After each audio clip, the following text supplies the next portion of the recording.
వైకుంఠ ఏకాదశిని పురస్కరించుకొని ఆలయాలు ముస్తాబవుతున్నాయి.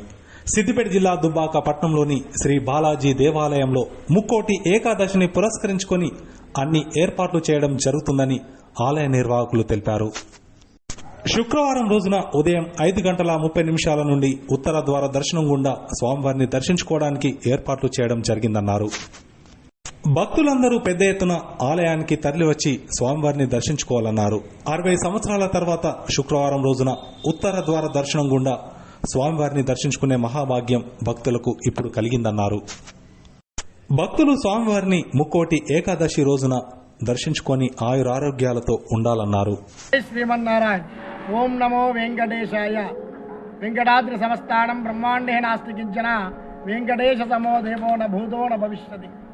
భగవద్బంధువులారా, రేపటి రోజు అనగా శుక్రవారం జనవరి 10వ తారీఖు వైకుంఠ ఏకాదశి, దానినే ముక్కోటి ఏకాదశి అంటారు. ఆ రోజు ఉత్తర ద్వారం గుండా ఎవరైతే స్వామిని దర్శించుకుంటారో వారికి మోక్ష ప్రాప్తి, వైకుంఠ ప్రాప్తి లభిస్తూ ఉంటుంది. దానికోసమని మన బాలాజీ దేవాలయం దుబ్బాక గ్రామంలోని దేవాలయంలో వైకుంఠ ఏకాదశి ఏర్పాటు చాలా ముమ్మరంగా ఏర్పాటు చేయడం జరిగింది. రేపటి రోజు ఉదయం 5:30 నుంచి ద్వార దర్శనం, ఉత్తర ద్వార దర్శన ప్రవేశం ఉంటుంది.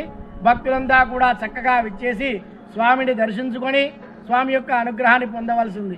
ఇటువంటి అవకాశం శుక్రవారం రోజు నాడు రావడం 60 సంవత్సరాల తర్వాత మళ్ళీ రేపటి రోజు రావడం జరిగింది.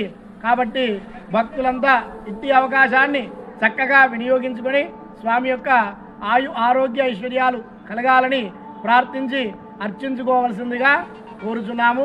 జై శ్రీమన్నారాయణ. జై శ్రీమన్నారాయణ. మన దుబ్బాకలో జరుగుతున్న వైకుంఠ ఏకాదశి సంబరాలు, ఎందుకంటే రేపు ఉదయం భక్తుల సందర్శనం ఉంటుంది. గత 2 రోజుల నుండి ఏర్పాటు చేయడం జరుగుతుంది.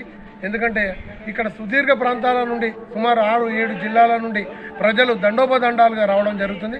సుమారు 25,000 నుండి 30,000 మందికి వచ్చినా కానీ ఇబ్బంది కాకుండా మేము ఏర్పాట్లు చేయించున్నాం. ఈ చిన్న ప్రాంతమైనా ఈ 30,000 మందికి మేము వసతి కోసం దర్శనం చక్కగా చేసుకుపోవడానికి ఏర్పాట్లు చేస్తున్నాం. ఎందుకంటే ఎక్కడో ఉన్న ఇక్కడ సుమారు 100-150 గ్రామాల ప్రజలు కూడా రావడం జరుగుతుంది. మా ఆలయ కమిటీ పక్షాన చాలా బాగా ఏర్పాట్లు చేయించున్నాం. ఇదాన్ని మీరు సద్వినియోగం చేసుకోవాలని కోరుతున్నాం. జై శ్రీమన్నారాయణ. దుబ్బాక పట్టణంలో వెలిసిన శ్రీ బాలాజీ దేవంలో వైకుంఠ ఏకాదశి ఉత్సవాలు అత్యంత అద్భుతంగా నిర్వహింపబడుతున్నాయి. దీనికి ప్రజలందరూ కూడా తండోపతండాలుగా విచ్చేసి శ్రీ వెంకటేశ్వర స్వామి యొక్క ఆశీస్సులు పొందాలని మనస్ఫూర్తిగా కోరుకుంటున్నాను.